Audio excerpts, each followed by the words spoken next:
મારો માણા ગયો છે ગામમાં ટ્રેક્ટર નું બેરિંગ લેવા. ટ્રેક્ટર બગડી ગયું છે. હમણાં બેરિંગ લઈને આવે એટલે ટ્રેક્ટર રિપેર કરી ઓલી વાડીએ જાવું છે. જા બળદા બેરિંગ. હે હું લાવ્યો? એ બેરિંગ. બેરિંગ હું કામ લાવ્યો? તમે તો કીધું તું બેરિંગ લાવવાનું. ઓય બાપા, ના બેરિંગ લાવવાનું નતું કીધું, બેરિંગ લાવવાનું કીધું તું. જો તો આમાં વાંચો તો હું લખ્યું. વાંચતો બેરિંગ લખ્યો. કાઈ નહીં બેરિંગ લખ્યું. અહીંયા લખવામાં બે ખરખું જ લખાય. એમ કાઈ બે ખરખું ન લખાય. બેરિંગ લાવવાની હોય તો રિંગ દે એમ લખાય. કેવો માણસ છે, બેરિંગ મગાવ્યું તો બેરિંગ લઈને આવ્યો. પણ ભૂલ તો તમારી જ છે. તમે મને ખીજાવ. ઉભો રે, તું એમ ની મને મારા ભાઈબંધને બોલાવા દે. ના ના ભૂત ન બોલાવતા. ના ના, તને આ તો માર ખવડાવવા છે. પણ હું ઊંધું નહીં કામ કરું હવે. હું તો હેરાન થઈ ગયો.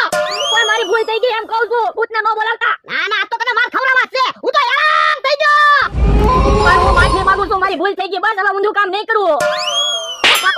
બાપા છોકરો માફી માંગે છે તો એને હુકામ માર ખવડાવવા. એ બધું કામ કરે એટલે પણ એને માફી તો માંગી લીધી. એ તો મારી ભૂલ થઈ ગઈ બસ. તો મને ખાસ કામ હોય તો જ બોલાવવાનો, આમ ખોટે ખોટો ન બોલાવતો. એ હારું. બાપા દાંત હું કાઢે, મને માર ખવડાવ્યા. પણ મેં તમને ભૂતને બોલાવવાની ના તો પાડી હતી. પણ મને થોડી ખબર હતી મારો ભાઈબંધ મને મારશે.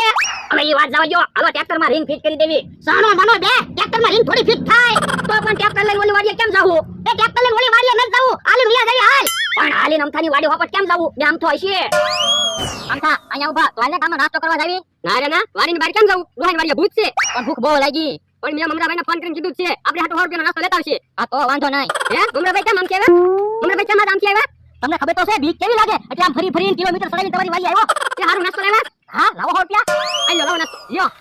હે 100 રૂપિયામાં બે પૈસા પડી ગયા. હા અત્યારે બીક કેવી લાગે? પણ કાઈ 100 રૂપિયામાં બે પૈસા પડી ગયા થોડા હોય. પણ અમથાભાઈ અમારે હમણાં આવક બંધ થઈ ગયેલી છે એટલે. લ્યો બોલો તમે તો ડોહાને છેતરવાનું બંધ કર્યું, મને છેતરવાનું ચાલુ કર્યું. પણ અમથાભાઈ અમને છેતરવાની ટેવ પડી ગયેલી છે ને એટલે કોકને તો છેતરવા પડે. અમથા વેફર તો વેફર ખાઈ લેવી.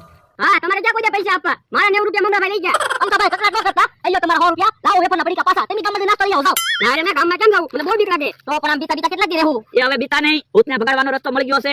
હા તો વાંધો નહીં. કોણ ભૂતને ભગાડશે? હું. હવે તમે હું ભૂતને ભગાડવાના? ભૂતને ભગાડીને સંધાની સાઈડ કરીને તમે વ્યાજ આવશો. આ સાઈડ ભૂતને ભગાડી. આ હું છે અમથાભાઈ. શીશી. એ આ હું મંત્ર શીખીને આવેલો છું. આ કાળા ડબ્બા ઉપર બેહીને મંત્ર બોલીશ ને એટલે ભૂત એની હાથે શીશી પુરાઈ જાહે. એની ક્યાંથી મંત્ર શીખી આવ્યા? એ હું ટીવી જોતો હતો ને તે સિરિયલમાં મંત્ર બોલતા હતા. તે મેં પાકો કરી લીધો મંત્ર. મંત્ર તમને બરોબર પાકો છે ને? નકર આપણે માર ખાવા પડશે. અરે મંત્ર પાકો છે. જોયો બોલું. હે મંત્ર કઈ સમજાવો નહીં. મંત્ર તો મને નથી સમજાતો પણ ભૂત શીશીમાં પુરાઈ જાય. તો વાંધો નહીં. પણ ભૂતને ગોતશું ક્યાં? ભોળા દાદાની વાડીએ. આપણે ભોળા દાદાને હેરાન કરશું એટલે ભોળા દાદા બોલશે જ તે. હું તો હેરાન થઈ ગયો એટલે ભૂત આવશે. આ ઈ હસું. હમણાં ભાઈ તમારે ને અમથાભાઈને ભોળા દાદાને ને એના માણસને એક બાજુ લઈ જવાનો અને કહે કે તમે મારી હારે રહેજો. મારે કાં તારી હારે રહેવું? જે હું ડબ્બા ઉપર મંત્ર બોલતા બોલતા પડી જાવ ને તો પાછો મને ડબ્બા ઉપર તમારે બેહાડી દેવાનો. પણ તું મંત્ર બોલવામાં ઉતાવળ રાખજે નકર ભૂત મને ટીપી નાખશે. એ હું મંત્ર બોલવામાં ઉતાવળ જ રાખીશ પણ તમે મને મૂકીને નહીં ભાગી જતા. એ હો હાલો તો હાલો. એ ભોળા દાદા તમે 2 દિવસથી છેતરાણા નથી તો તમને કેવો અનુભવ થયો? અરે વાત જ જવા દે. આમ જો તો હું છે એ પૈસા આ 2 દિવસના એટલા પૈસા બચ્યા. હા તો હારું જ તે ને. અને તું જો ઊંધી વસ્તુ ન લાવતો હોય ને તો હજી આની કરતા વધારે પૈસા બચે. પણ ભોળા દાદા એમાં એવું છે ને મારી પાસે પૈસા ન હોય પછી તમે વસ્તુ લેવા 100-200 રૂપિયા આપો ને તમારી 10-20 રૂપિયાની વસ્તુ લાવું ને બીજા પૈસા હું રાખું. હે તું પૈસાની કટકી કરે? તો પણ હું કરું 1500 રૂપિયા મળે તમે પગાર આપો.